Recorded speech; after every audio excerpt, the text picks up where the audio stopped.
Bueno, pues gloria al Señor. Qué bueno todo lo que hemos hablado, hemos cantado, hemos dicho en esta mañana. Qué bueno todo lo que hemos hecho de orar por estas generaciones tan hermosas que el Señor ha puesto en medio de la casa. Qué bueno. Y qué bueno lo que el Señor ha puesto en el corazón de los músicos para ministrar el corazón de Dios, porque tiene que ver con lo que vamos a escuchar en esta mañana. Vamos a hablar de la identidad. Vamos a hablar de edificar y hacerlo en identidad. Así que me gustaría que me acompañéis, por favor, al libro de Nehemías, un personaje que a mí personalmente me apasiona, y aprovecho pues mientras tanto para saludar a los que nos estén siguiendo por redes, y también, se me olvidaba, transmitiros un fuerte abrazo de los pastores José María y Reyes, pastores ahí en Betel, junto con el resto de, no sé, 25 o 30 pastores que trabajan junto a ellos en las diferentes congregaciones. Os mandan un fuerte abrazo. Dice Nehemías capítulo 1, vamos a leer los primeros 4 versículos. Nos ponemos de pie, por favor, hermanos, en esta mañana.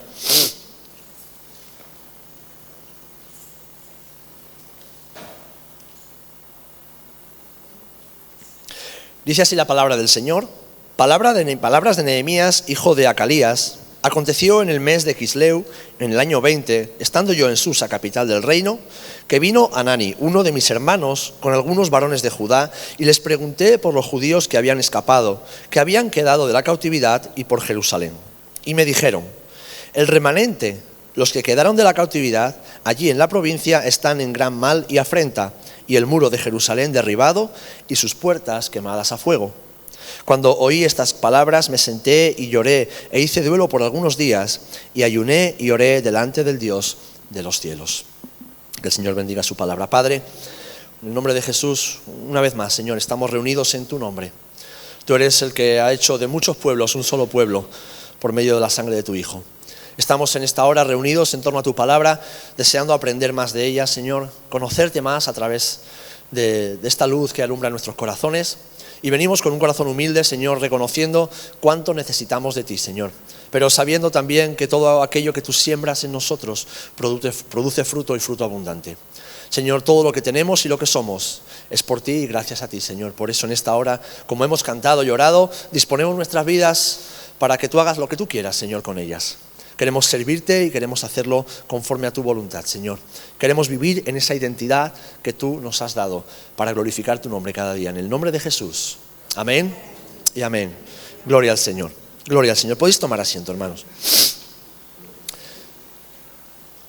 Mirad, esta semana iba con el coche y escuchando un programa de radio, entrevistaban a un hombre que es especialista en análisis y estudio de las sectas que hay, sobre todo aquí en España. Y llamaba la atención que las sectas que más, o le llamaba la atención a él, ¿no?, que las sectas que más proliferan no son lo que comúnmente entenderíamos como una secta, como esa gente que se viste así raro y tiene rituales extraños y pone velas y lugares oscuros. No.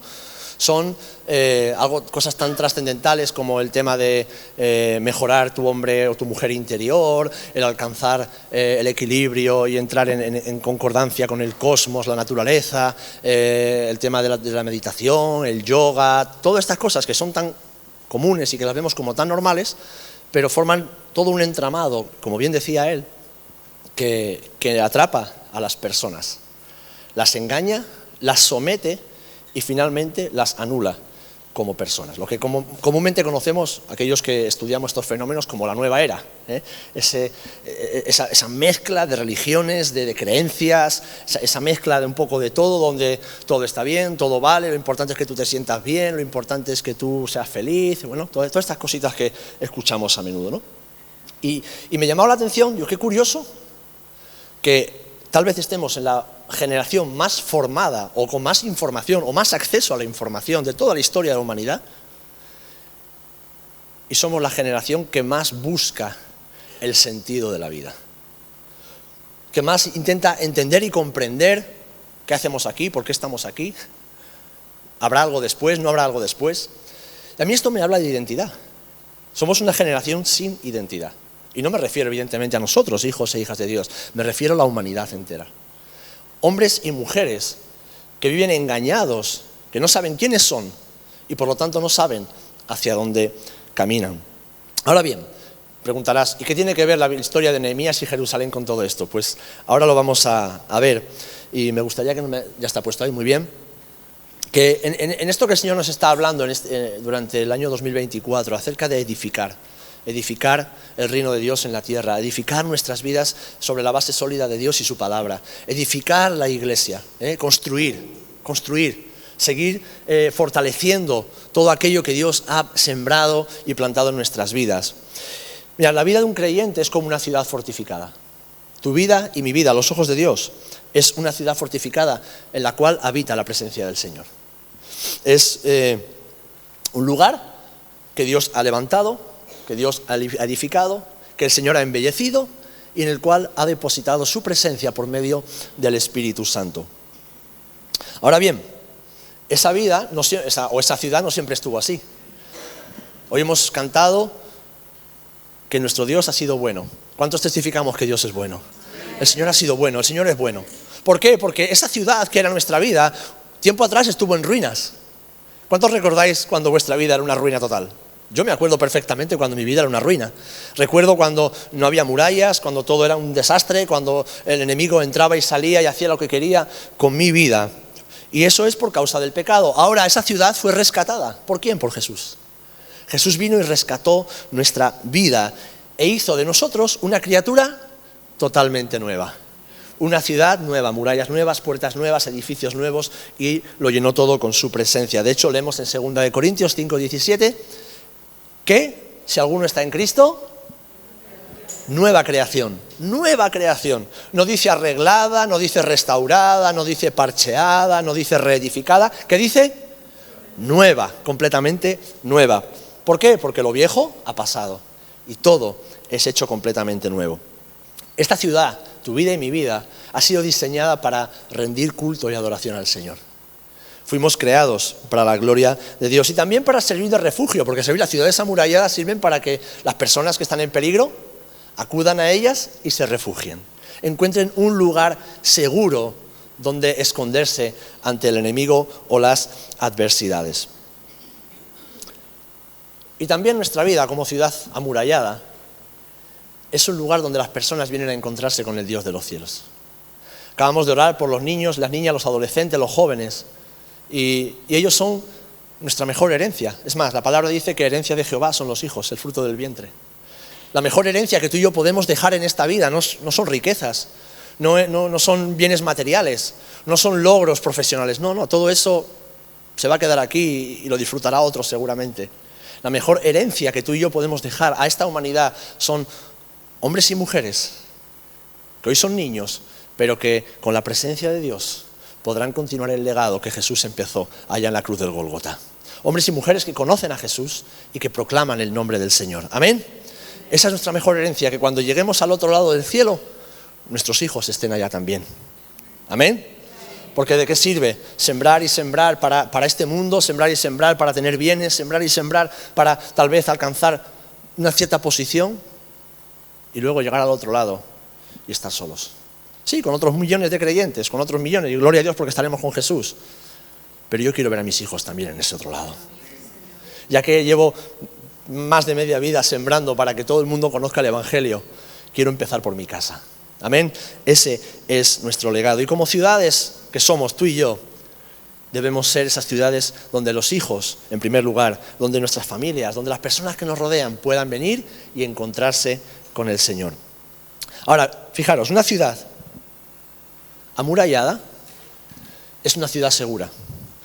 De hecho, la prosperidad y la seguridad de una ciudad depende del estado de las murallas y de las puertas. Y el estado de esas murallas pone de manifiesto el estado de la ciudad. Es decir, ¿qué quiero decir? Estoy usando una analogía, espero que nadie se me haya perdido todavía. ¿Estáis conmigo, no? Tus murallas, el estado de tus murallas, el estado de tus puertas, lo que los demás vemos, pone de manifiesto cómo es tu relación con el Señor, qué es lo que hay dentro de tu vida y de tu corazón.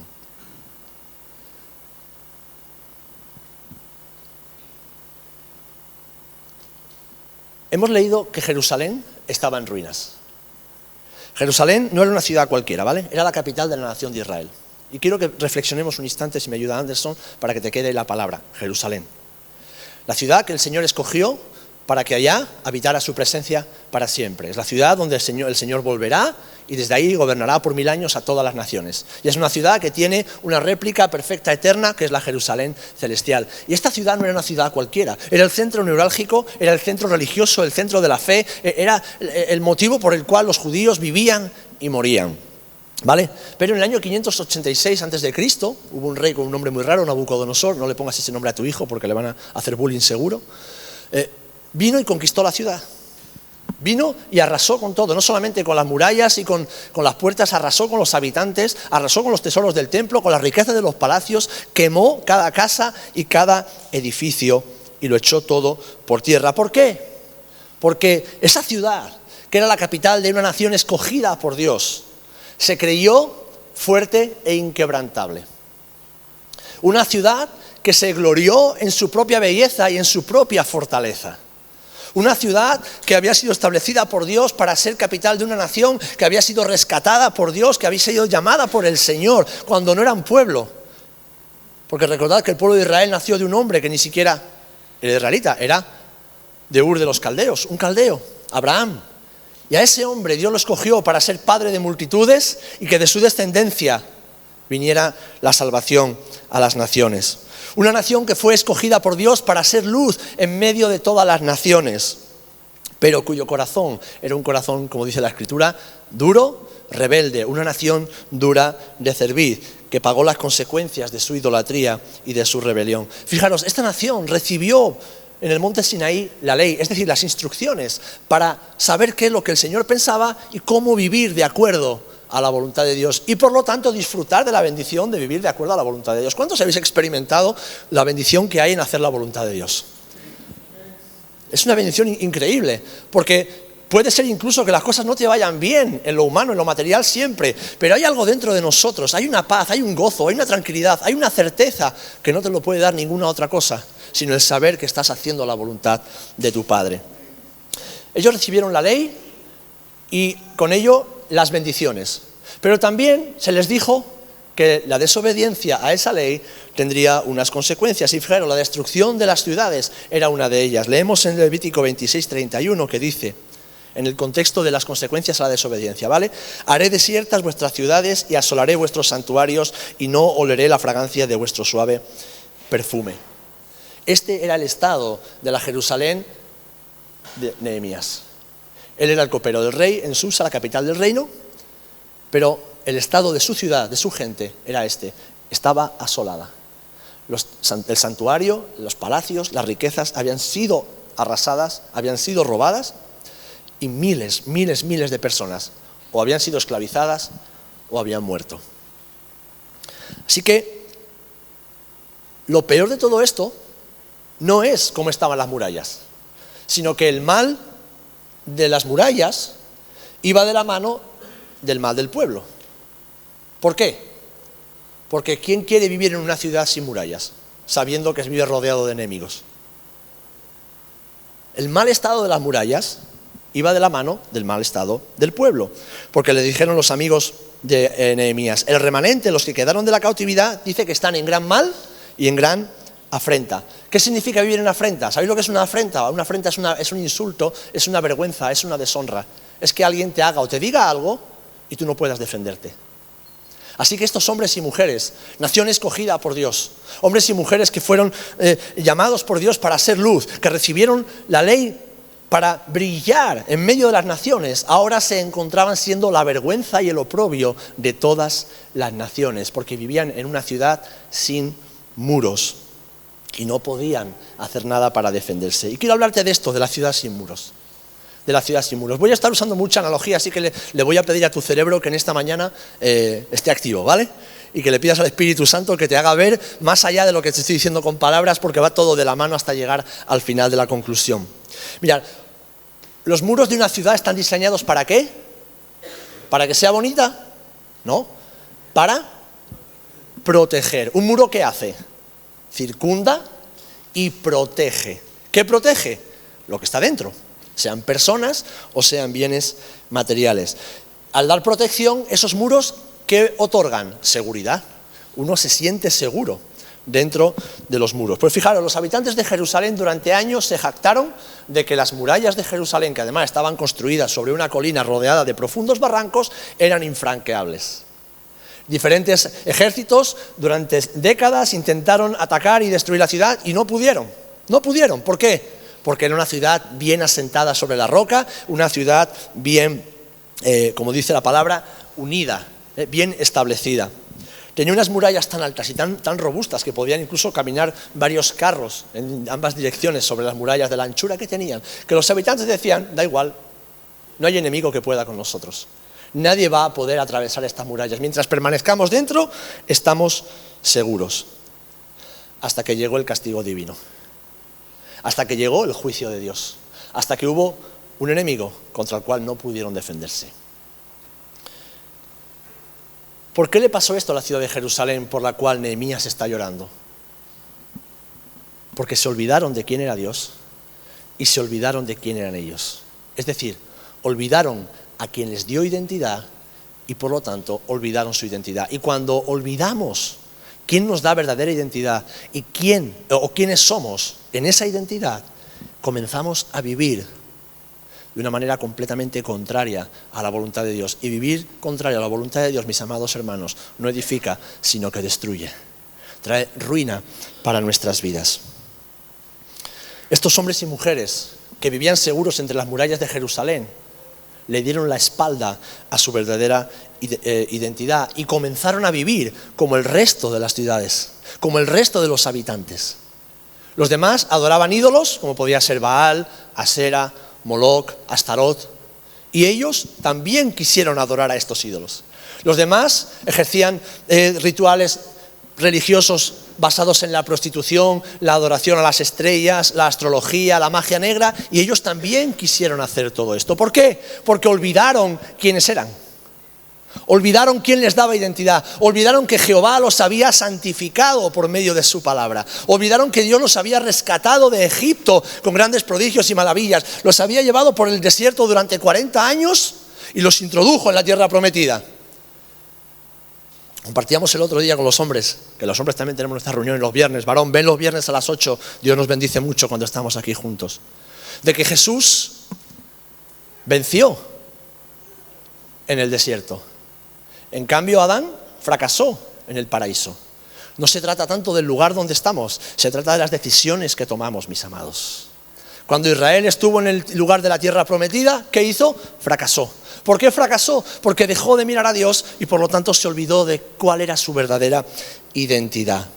Y comenzaron a vivir como el resto de los pueblos idólatras y paganos. Y eso pasa muchas veces hoy en día también. Hermanos y hermanas que conocen al Señor. Yo he pasado por ese trance, he pasado por ese trauma. Que conocemos al Señor y de repente nos olvidamos de Dios. Sí, sabemos que Dios está ahí, pero nos olvidamos de Dios en nuestro corazón. ¿Por qué? Porque no lo tenemos en cuenta en nuestras decisiones diarias. Porque ignoramos su palabra, su voluntad y su voz cada día. Y comenzamos a vivir como el resto de naciones paganas que viven a nuestro alrededor. Y al final las consecuencias es que nuestra vida son como las murallas de Jerusalén, que colapsan, caen a tierra y quedamos expuestos a los ataques del enemigo. ¿Por qué? Porque una ciudad sin muros está abierta a los enemigos y es fácil de atacar. Y quiero que cada vez que veas una ciudad sin muros, pienses en la vida de una persona sin identidad. Una ciudad sin muros está abierta a sus enemigos y es fácil de atacar. No tiene defensas ni medios para mantenerse a salvo. Una ciudad sin muros es siempre vulnerable. No puede mantener a las personas ni los bienes que están en ella seguros.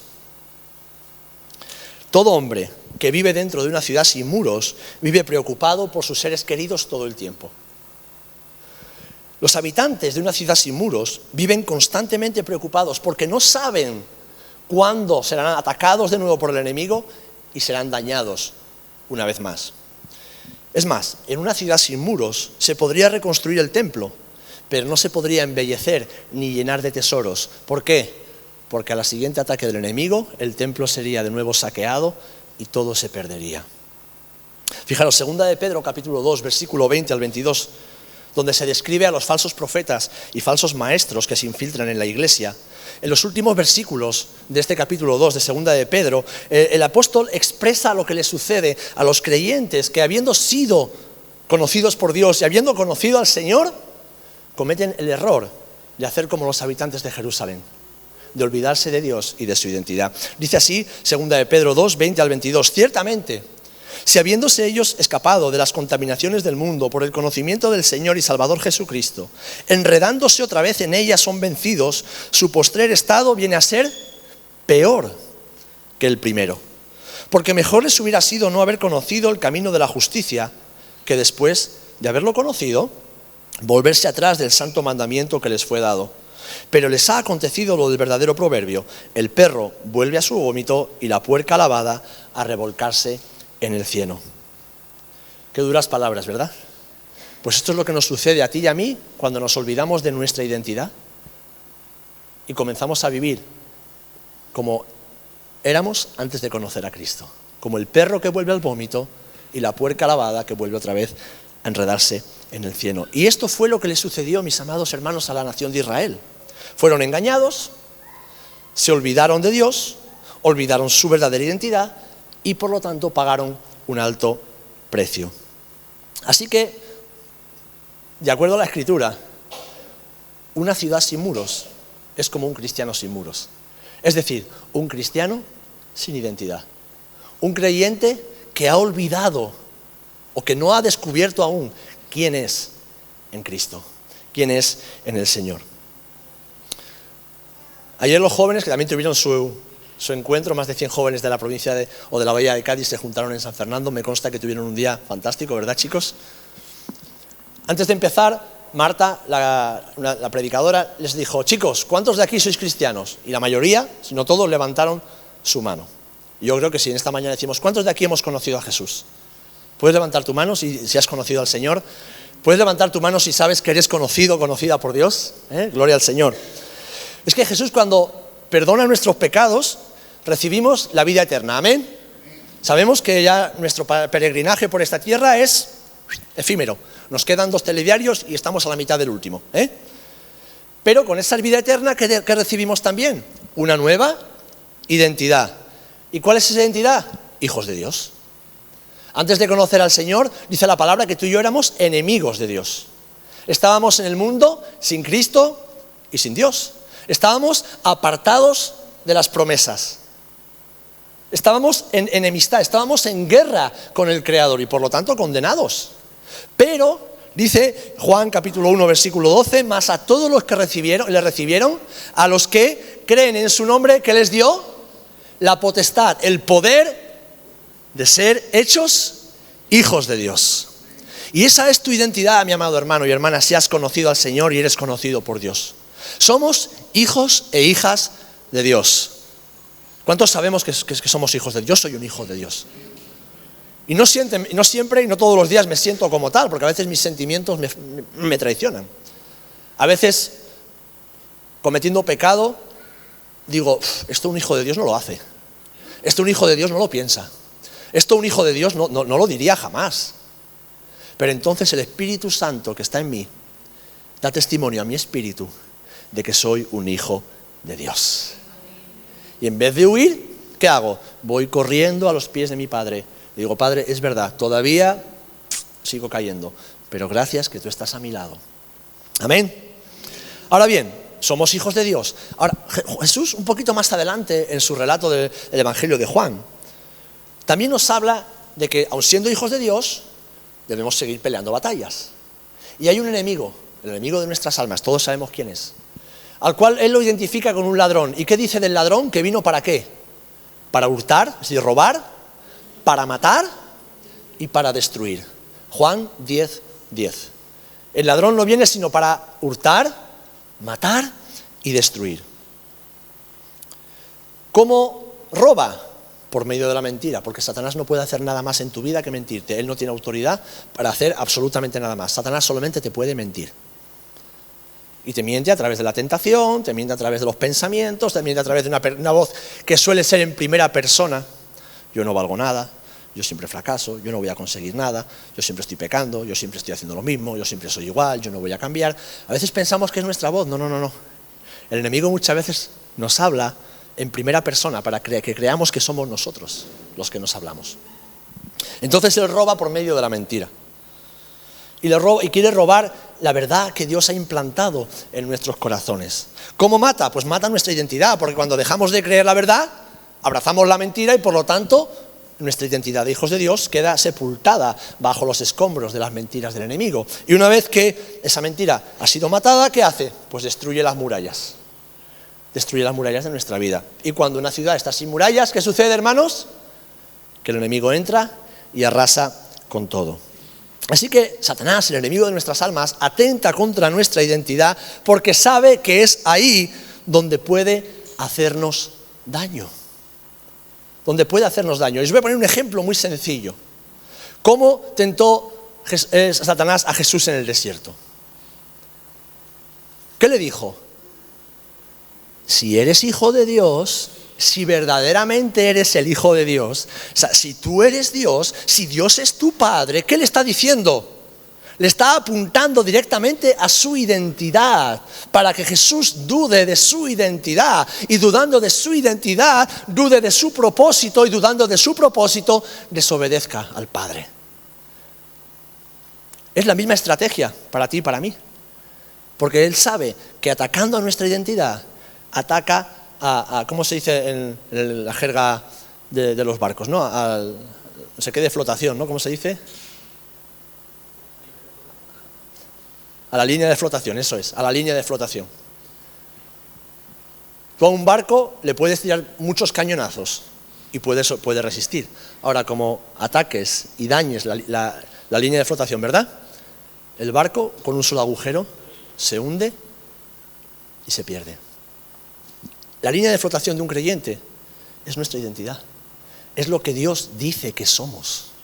Es lo que el Señor dice que tú eres. Es lo que está escrito en el libro de la vida de Dios sobre ti y que ha sido revelado a través de la palabra del Señor. Entonces, cuando un creyente vive sin muros, es decir, vive sin identidad, vive estancado y sin poder avanzar en su crecimiento espiritual. A veces pensamos y queremos darle vueltas, no, las circunstancias, la vida, lo que me han hecho, lo que me han dicho, no. Cuando nos atascamos en nuestra vida espiritual, cuando no somos capaces de avanzar y crecer en nuestra vida espiritual, es que hemos dejado de vivir en la identidad que tenemos en Cristo. Un creyente sin muros y sin identidad es un creyente que no sabe cómo luchar y por lo tanto no gana batallas en su vida diaria, como le sucedía a los habitantes de Jerusalén. Y al no ganar batallas, no cumple el propósito del Señor. Todos tenemos un propósito de Dios para nuestra vida. Dios tiene un plan para tu vida y ese plan es maravilloso. ¿Cuántos creéis que el plan de Dios es bueno para vuestra vida? Yo creo que el plan de Dios es bueno para mi vida. Aunque a veces no me gusta lo que el Señor me pide. Pero sé que es bueno porque su voluntad es buena. Entonces, cuando un creyente, cuando vivimos sin identidad y sin muros, no cumplimos el propósito del Señor. ¿Por qué? Porque tenemos una visión distorsionada de Dios Padre. Tenemos una visión distorsionada de nuestro Padre. A veces tenemos miedo, a veces tenemos distancia, a veces tenemos falta de fe, a veces y al tener una visión distorsionada de Dios, tenemos una visión distorsionada de nosotros mismos. Yo no puedo verme a mí mismo de la manera correcta si no veo al Señor de la forma correcta. Y al verme a mí distorsionado y al ver a Dios distorsionado, ¿qué hago?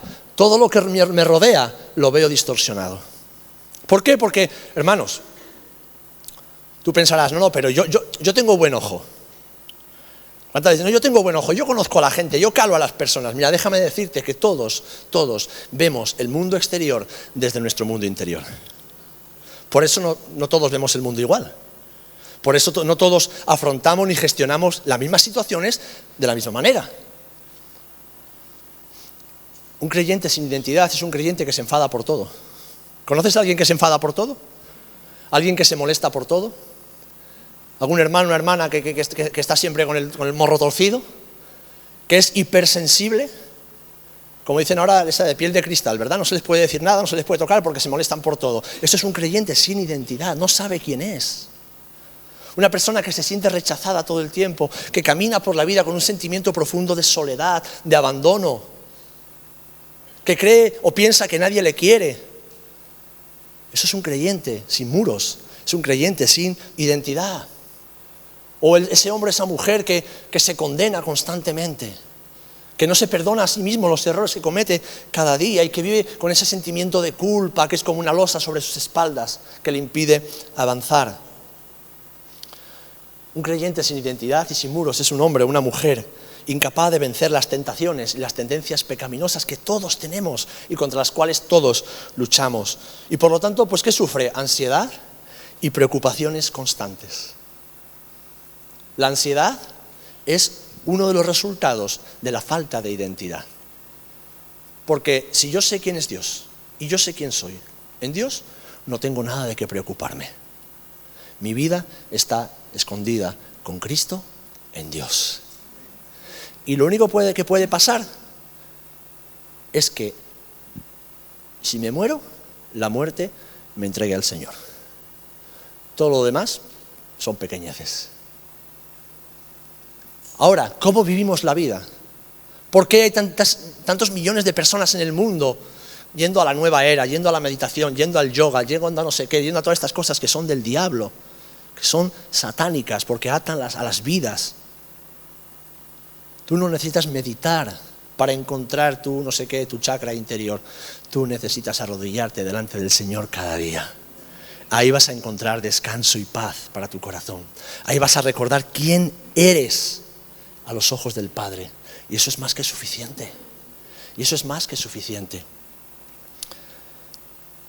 Un hombre, una mujer sin identidad y sin muros tiene grandes dificultades para relacionarse con el Señor.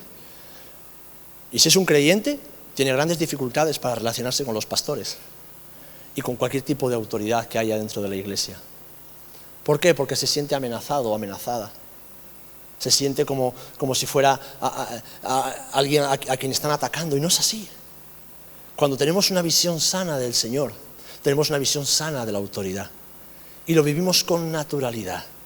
Lo vivimos con la certeza de que Dios ha puesto personas a nuestro alrededor. Pueden ser nuestros papás, luego pueden ser los profesores, luego puede ser incluso la misma policía o las personas que Dios establece para impartir justicia, y luego personas dentro de la iglesia, dentro del cuerpo de Cristo, que el Señor ha puesto ahí para cuidar de nosotros. Pero no podemos verlas a través de nuestros ojos contaminados por la falta de identidad. Debemos vernos los unos a los otros a través de los ojos de Jesús. ¿Amén? Un cristiano sin identidad, hermanos, es alguien que vive engañado. Y si te identificas con todo esto, o con alguna de las cosas, yo quiero decirte algo de parte del Señor: no temas. Si no todos, casi todos hemos vivido momentos así. Sabemos cómo te sientes, pero no temas, porque Jesús está hoy aquí para ayudarte. ¿Amén? He hecho un poco de trampa. Os he leído Juan 10:10, pero he leído solamente la primera parte del versículo. He dejado para ahora la segunda parte, ¿vale? Porque ahí viene donde viene lo interesante. Juan 10:10, hemos leído que el ladrón viene ¿para qué? Para robar, matar y destruir. Pero la segunda parte del versículo es donde viene la respuesta que Jesús nos da a todos. Yo he venido para que tengáis vida y vida en abundancia. Sí, es verdad que tenéis un enemigo que quiere robar todo lo que yo os he dado, pero yo he venido para que nadie os robe nada. Yo he venido para que tengáis la mejor de las vidas que se pueden tener en esta vida. Yo he venido para que no os falte absolutamente de nada. Yo he venido para llenaros de toda bendición espiritual. Yo he venido para que rebose todo lo bueno que Dios ha puesto en mí y por medio de mí llegue hasta vosotros. ¿Cuántos creemos esta verdad? En Jesús hay una vida abundante, y solamente en Jesús. No hay vida abundante fuera de Jesús, no hay vida abundante fuera de la voluntad de Dios, no hay vida abundante haciendo nada que sea distinto a la voluntad de Dios. Sí, podemos ser cristianos que venimos cada día a la iglesia o que venimos cada domingo a los cultos, que hacemos ciertas cositas para el Señor, pero déjame decirte que la única abundancia de vida que podemos obtener en este peregrinaje por la tierra está en creer a Dios y hacer la voluntad de Dios. Esa es la abundancia. Esa es la bendición, esa es la verdadera prosperidad. Es ahí donde ponemos nuestros pies sobre la roca y nada ni nadie nos puede mover. Así que quiero ir concluyendo, dándote o compartiéndote una exhortación, y es esta: edifica en su verdad. Edifica en su verdad. Tal vez no todas las murallas de tu vida estén en ruinas, tal vez solamente una pequeña porción de la muralla. Tal vez hay algunas puertas que están quemadas, pero las demás están bien afirmadas. Tal vez tengas nada más que una torre que se ha caído porque en ese área aún eres débil, todavía no te has afirmado en la voluntad de Dios. El Señor lo sabe, tú lo sabes. Pero lo que el Señor nos habla y nos dice en esta mañana es: edifica en su verdad. Edifica en la verdad de Jesús. Edifica en la verdad de Dios. Amén. Cuando decís amén no es para que yo me ponga contento, A mí me da igual. Decir amén es decirte a ti mismo que así sea, que así se cumpla. Edifica en la verdad del Señor. ¿Por qué? Porque fijaros, la nación de Israel hemos leído que pagó un alto precio. La ciudad de Jerusalén pagó un altísimo precio por olvidar al Señor y abandonar su verdadera identidad. Ahora, tu precio y el mío lo pagó Jesús. El precio de tu pecado, el precio de tu rebeldía, el precio de tu maldad, ya lo pagó Jesús. Así que ahora en Jesús recibimos todo lo necesario. ¿Para qué? Para tener vida y tenerla en abundancia.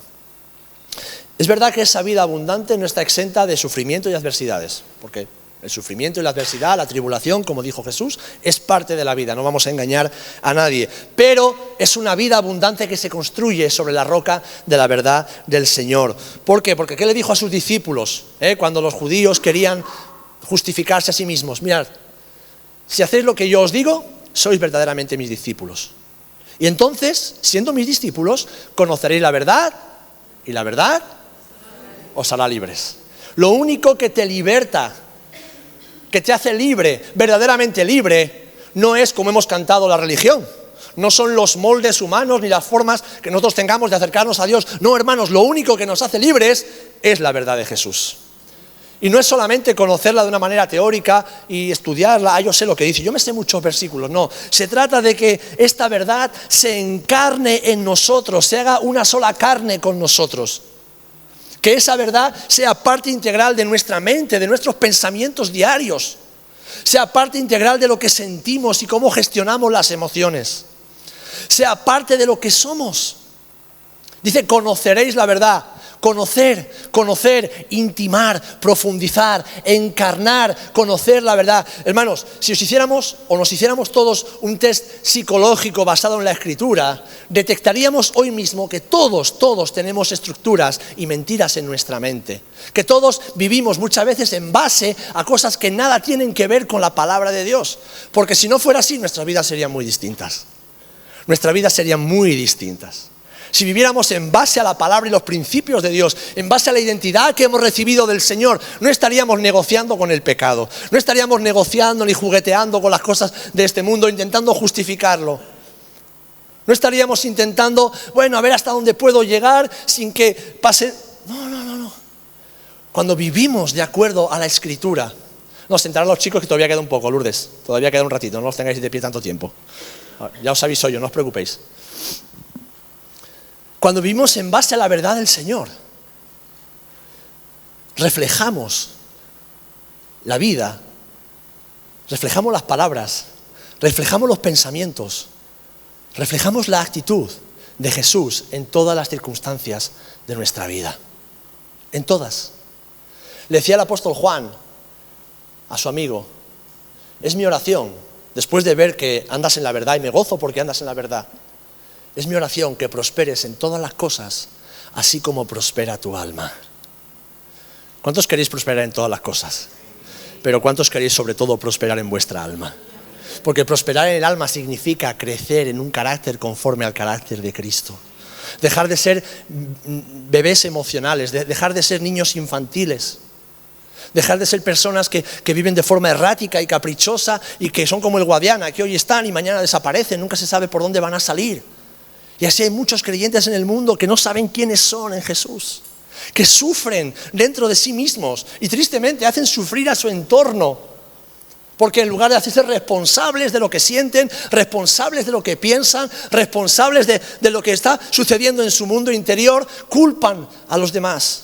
Puede ser tu marido, tu esposa, tus hijos, un amigo, un hermano, tus padres, yo qué sé.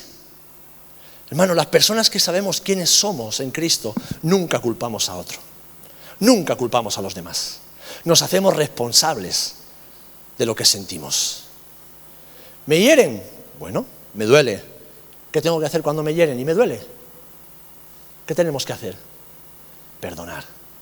Perdonar y ya está. ¿Una vez? Sí. ¿Y 70? ¿Y 70 veces 7? ¿Por qué? Porque yo me hago responsable. Yo me hago responsable. Si tú te sientes mal, querido hermano, no es culpa mía. Tú te sientes mal. Tal vez yo me haya equivocado, seguro. Y es tu responsabilidad decirme, hermano, esto que me has dicho, esto que me has hecho, me ha dañado. Y luego yo tengo que pedirte perdón y decir, lo siento, hermano, no fue mi intención, lo siento mucho. Ahora, si tu reacción es exagerada, porque tal vez por lo que te han dañado es una minudencia, que pasa muchas veces, ya tienes tú que analizarte, o tienes que dejarte analizar y decir, oye, ¿por qué he reaccionado tan mal cuando lo que me han dicho o me han hecho no es para tanto? Porque tal vez hay algo ahí que es una muralla derribada y sin protección. Dios quiere que prosperemos en nuestra alma, es decir, que seamos hombres y mujeres sanos. Me encanta el discipulado que están haciendo las mujeres en esta temporada. Mujeres emocionalmente sanas. Mujeres que saben identificar ese yo interior en Cristo y que acuden a las herramientas de la palabra para no seguir dañando a sus matrimonios, no seguir dañando a sus hijos, no seguir dañando a la iglesia. Hombres, exactamente lo mismo, exactamente lo mismo. Un hombre, una mujer, un creyente que sabe quién es en Cristo, nunca, nunca, nunca echa la culpa a los demás. Asume que la vida es como es, que somos parte de una familia, y dentro de la familia, ¿qué sucede? Pues que a veces nos encontramos en el camino, ¿verdad? ¿Cuántas veces? ¿Quiénes tenéis hermanos? ¿Cuántos tenéis hermanos? ¿Cuántos habéis ido por el pasillo y os habéis chocado con vuestro hermano por el pasillo? ¿Y cuántos habéis empezado una pelea después de un choque involuntario por el pasillo? Y yo, que no me toques. ¿Dónde vas sin mirar? ¿Qué pasa? ¿Que no hay sitio? ¿No hay casa bastante que tienes que pasar por el pasillo justo cuando paso yo? Tonterías como esas, que son cotidianas en una familia donde hay niños, son también cotidianas en la vida de la iglesia. Ahora bien, esta no es la voluntad de Dios. La voluntad de Dios es que tú y yo, como le decía Juan a su amigo, crezcamos en todas las cosas como crece nuestra alma. Seamos hombres y mujeres cuya identidad es tan firme en el Señor, que nos hacemos responsables de lo que somos, nos hacemos responsables de lo que sentimos, nos hacemos responsables de nuestras palabras, de nuestras acciones, de nuestros pensamientos, y no buscamos culpables, sino que buscamos soluciones. Es decir, buscamos al Señor, y el Señor nos da la respuesta siempre. ¿Amén? Y quiero terminar con la verdad de Dios. Quiero que terminemos con la verdad del Señor. Porque sí, hemos detectado los síntomas, hemos detectado el origen, todas estas cosas, pero cuando uno va al médico no quiere que le digan todo lo malo, aunque yo nunca voy porque siempre me sacan cosas, ¿eh, Alberto? Uno va al médico con un catarro y acabas ahí con una pata rota, con un oído que no oye, medio ciego, con diabetes, con no sé qué. Bueno, vale, al médico cuanto menos vayáis mejor, hermanos. A los médicos, gracias a Dios por ello, pero a veces los carga el diablo, porque te bajan la moral a los suelos. Yo venía por una caja de ibuprofeno que no me la dan sin receta y te saca de todo, ¿eh? Bueno, pues tenemos al médico divino que nos da no solamente el diagnóstico, sino también la receta. ¿Amén? ¿Por qué? Porque la verdad de Dios nos hace libres. En primer lugar, nos hace libres del pecado y del poder del pecado en nuestras vidas. ¿Amén? La verdad de Dios nos hace libres de las mentiras, porque la verdad echa fuera las mentiras. ¿Amén? La verdad de Dios y su amor nos hace libre del miedo, del temor y de la ansiedad. ¿Amén? La verdad de Dios nos hace libres de nuestro corazón, que es engañoso y traicionero. Porque la verdad de Dios separa las emociones del espíritu. Entonces, ¿qué es lo que tenemos que hacer tú y yo para vivir en esa identidad y que nuestra ciudad sea como esa Jerusalén hermosa, rodeada de murallas impenetrables, con unas fuertes puertas que están siempre abiertas para que todo el mundo pueda entrar y cuando viene el enemigo se cierren y no dé cabida a nada que no venga del Señor? ¿Qué tenemos que hacer? Pues permanecer en esa verdad de Dios, conocer la verdad de Jesús, abrazarla en nuestra alma, en lo más profundo de nuestro ser y decir, Señor, conmigo ya no cabe, no hay lugar para la mentira. Soy un hijo tuyo, soy una hija tuya y voy a vivir en tu verdad. Voy a edificar en tu verdad. Todo lo que haga va a ser conforme a tu verdad, conforme a tu palabra, porque en ella encuentro identidad y en ella encuentro propósito y libertad. Y la primera verdad que tenemos que tener clara es lo que dice Romanos 3:24, que aunque todos pecamos y estamos destituidos de la gloria de Dios, ahora en Cristo somos justificados. Es decir, que ya no somos culpables de pecado. ¿Sabe lo que esto significa, hermano? Que por los méritos de Cristo, por lo que Jesús hizo en la cruz, ya no somos culpables, ya el Padre no nos ve como culpables. Entonces cuando caemos, porque caemos cuando pecamos, no vamos a Dios como culpables, vamos a Dios como justificados, arrepentidos, claro que sí, pero sin condenación ni culpa en nuestros corazones, sino con gratitud y confianza, porque sabemos que el Señor es un Dios perdonador. Amén.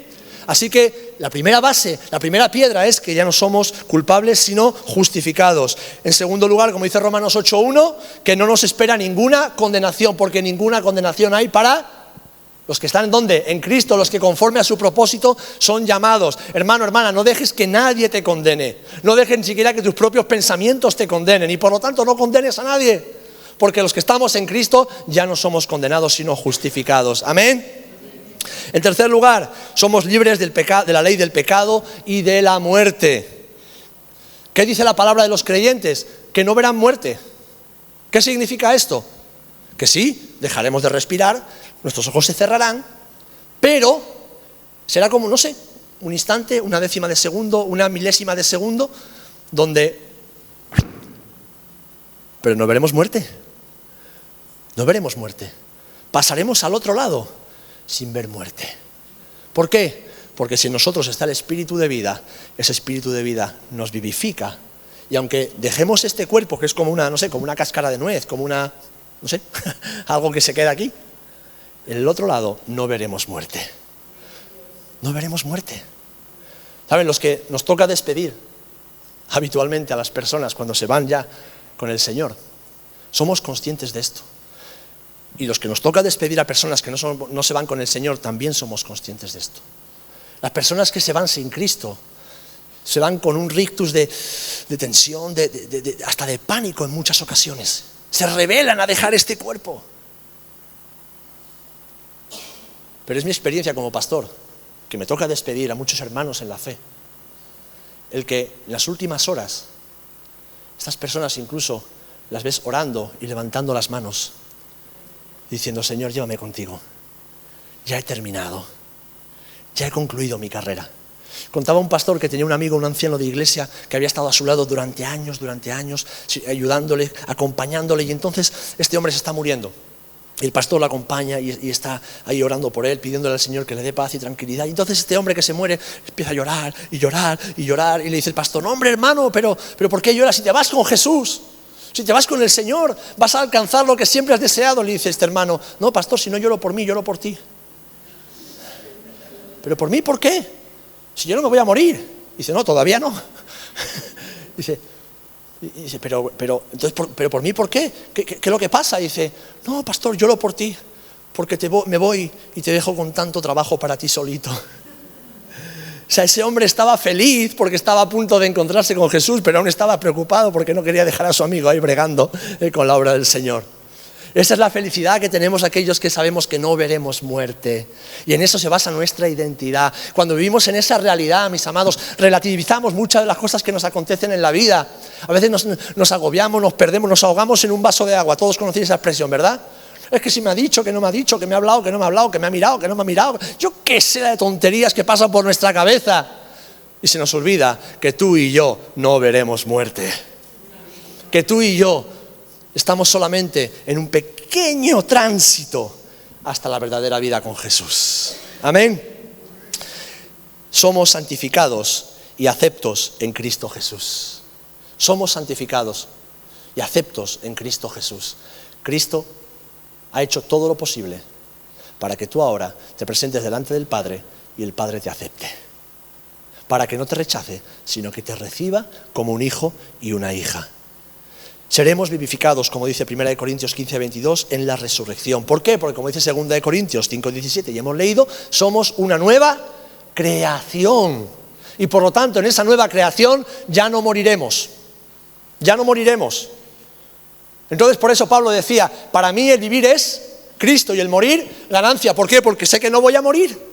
Porque sé que ya dejaré esta cáscara, dejaré este pellejo, dejaré este envoltorio, pero estaré para siempre con el Señor. Por lo tanto, las cosas de aquí son un peso, una basura que ya no me interesan, ya no me importan. ¿Saben por qué muchos creyentes viven constantemente enfadados y molestos? Porque viven enfocados en las cosas de aquí abajo. Porque no son espirituales, son almáticos, viven todo con el alma, con las emociones. Y se olvidan de que nuestra vida le pertenece a Cristo. Se olvidan de que debemos vivir conforme a la voluntad del Espíritu. Además, somos creyentes y por lo tanto somos miembros los unos de los otros. Tu identidad no es que eres uno más en medio de esta casa. Tu identidad es que eres uno de esta casa. Eres un miembro del cuerpo de Cristo. Eres una persona que Dios mismo ha introducido dentro de la familia de la fe. Eres alguien que Dios rescató, como lo hizo con los demás, del mundo, del infierno, de la perdición, y te plantó en una viña, que es la viña del Señor, que es su pueblo. Y por lo tanto perteneces a la viña. Tú perteneces a la viña y la viña te pertenece a ti. Es parte de lo que eres, no de lo que haces. Tú no vienes a la iglesia durante los cultos. Tú eres iglesia. Donde vas, eres iglesia. Y los domingos o los miércoles o los viernes o los martes o cuando sea que te reúnes con el resto de la iglesia. Pero tú eres iglesia. Somos iglesia. Lo que te duele a ti me duele a mí. Y lo que te alegra a ti me alegra a mí también. Tus batallas son mis batallas y viceversa. Y esa es nuestra verdadera identidad. ¿Amén? Sí, cuando te sientas solito o solita, ¿cuántas veces os sentís solitos? ¡Ay, qué solito estoy! Mentira, mentira. Un hijo de Dios nunca estará solo. Algunos os quedáis ahí con carita de... Un hijo de Dios nunca está solo. Primero porque el Espíritu Santo está siempre en él. Y con la presencia del Espíritu está la presencia de Jesús. Y si estamos con la presencia de Jesús, el Padre está con los ojos puestos sobre nosotros. Pero es que, mi amado hermano, si tú estás solo o te sientes solo, es uno, porque crees una mentira, dos, porque no quieres estar con los demás. Porque la iglesia del Señor es tuya y tú eres de la iglesia del Señor. Tú eres parte del cuerpo. Y el cuerpo es tuyo. Es hora de disfrutarlo. Es hora de disfrutarlo. Pero en la identidad de Dios. En la sanidad que Dios trae a nuestras vidas. Somos adoptados. Como dice Efesios 1:3, somos bendecidos con toda bendición espiritual en Cristo. Somos perdonados. Y es más, perdonados y dice que nuestros pecados borrados para siempre. Hermano, deja de bucear. Hay gente que le gusta mucho bucear. Y de vez en cuando se tiran al mar y empiezan a escarbar. Es que yo hice aquello, yo hice esto, es que me hicieron, es que dejaron de hacerme. Deja de bucear que te quito el tubo. Para que te ahogues y subas para arriba corriendo. Deja de bucear. Lo que Dios te ha perdonado, Él ya lo ha olvidado. Amén. Y lo que tú has perdonado, deberías haberlo dejado atrás ya hace mucho tiempo. Amén. Gloria al Señor.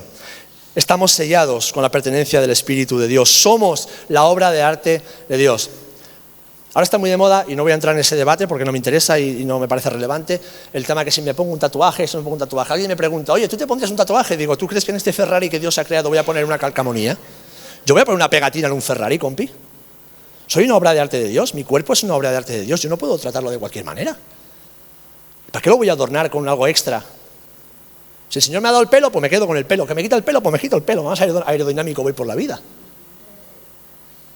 Somos una obra de arte, y pongo esto como un ejemplo tonto, de que muchas veces maltratamos nuestro cuerpo y queremos mejorarlo. Oye, haz deporte que es bueno, te va a sentar bien, a mí me viene fenomenal, me desestresa mucho.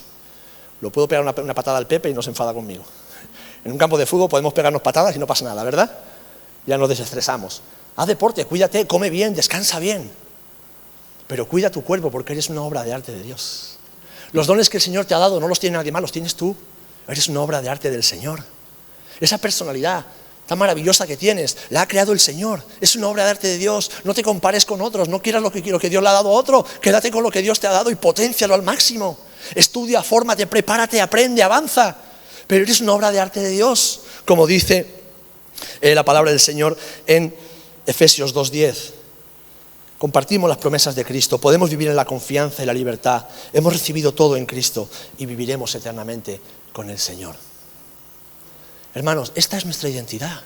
Esto es lo que somos porque Cristo lo ha hecho y nos lo ha dado con todas las cosas. Y sabéis, vivimos tiempos muy difíciles, vivimos tiempos muy complejos. Vivimos tiempos donde el enemigo tiene una sola estrategia. Escúchame bien, ¿vale? Porque esto es lo que está viviendo el mundo entero y evidentemente nos afecta. Una sola estrategia. El enemigo tiene el propósito de, uno, engañar. Lo ha hecho siempre. Una vez que engaña, distorsiona la visión de la realidad. Una vez que ha distorsionado, comienza a distraer y hace que las personas pongan la mirada en el lugar equivocado. Una vez que estamos distraídos, el enemigo ¿qué hace? Acomoda. Nos acostumbramos a esa forma de pensar, de vivir y de actuar. Y una vez que nos hemos acomodado, el enemigo cauteriza, es decir, insensibiliza las mentes. Y una vez que la mente está insensibilizada, el enemigo domina y destruye. Esto es lo que Satanás está haciendo por todo el mundo. Si no, ¿cómo creéis que llegará un día en que un solo hombre se proclamará como el soberano del mundo y el mundo entero lo reconocerá? ¿Cómo creéis que va a llegar ese momento si no es así? Pues ese mismo ataque también está contra la Iglesia. Por eso necesitamos, mis amados, recordar cada día quién es el Señor y quiénes somos nosotros en el Señor. Necesitas recordar en todo tiempo quién eres en Cristo, qué es lo que el Señor ha hecho en ti, lo que Dios ha puesto en ti, quién es tu Dios. Si no quieres verte como la ciudad de Jerusalén, derruida, en llamas y saqueada, tienes que recordar cada día quién es el Señor y quién eres tú en Él.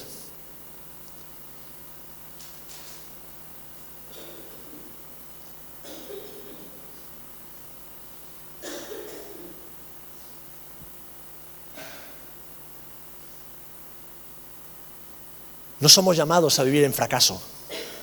No somos llamados a vivir mediocremente, mis amados. No somos llamados a decir, bueno, esta es la vida que me ha tocado. No. Yo me niego. Yo quiero la vida abundante que Jesús me promete en su palabra. Yo quiero esa vida para mí, la quiero para mi mujer, la quiero para mi matrimonio, la quiero para mis hijos, la quiero para la iglesia del Señor. Yo quiero esa vida abundante. No quiero vivir como todos los demás, no quiero ser, como hemos cantado, un religioso lleno de moldes y de estructuras. Yo quiero la vida plena y abundante que Jesús ganó por mí en la cruz. ¿Tú quieres esa vida? ¿Tú quieres esa vida para ti? Es una pregunta que todos debemos hacernos en esta mañana. Y el silencio no sé si es porque estáis ya durmiendo la siesta o porque os está haciendo pensar todo lo que he dicho. Pero es una pregunta que tienes que hacerte. ¿Qué tipo de vida quieres vivir? ¿Quieres edificar sobre ruinas o quieres edificar en identidad? Y sé de qué estoy hablando.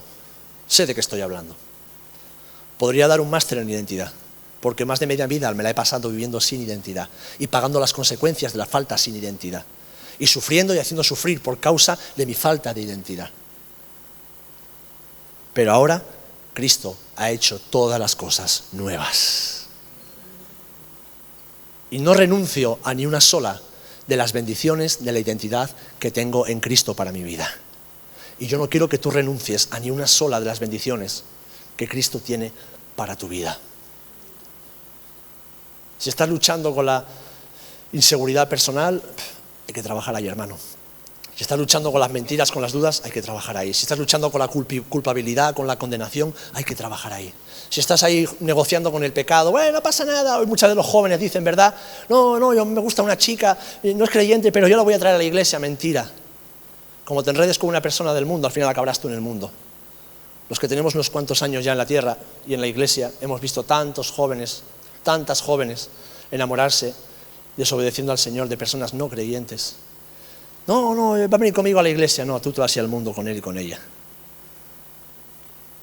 No se negocia con el pecado, no se negocia con los hijos de los ídolos, no se negocia con el mundo, no se negocia.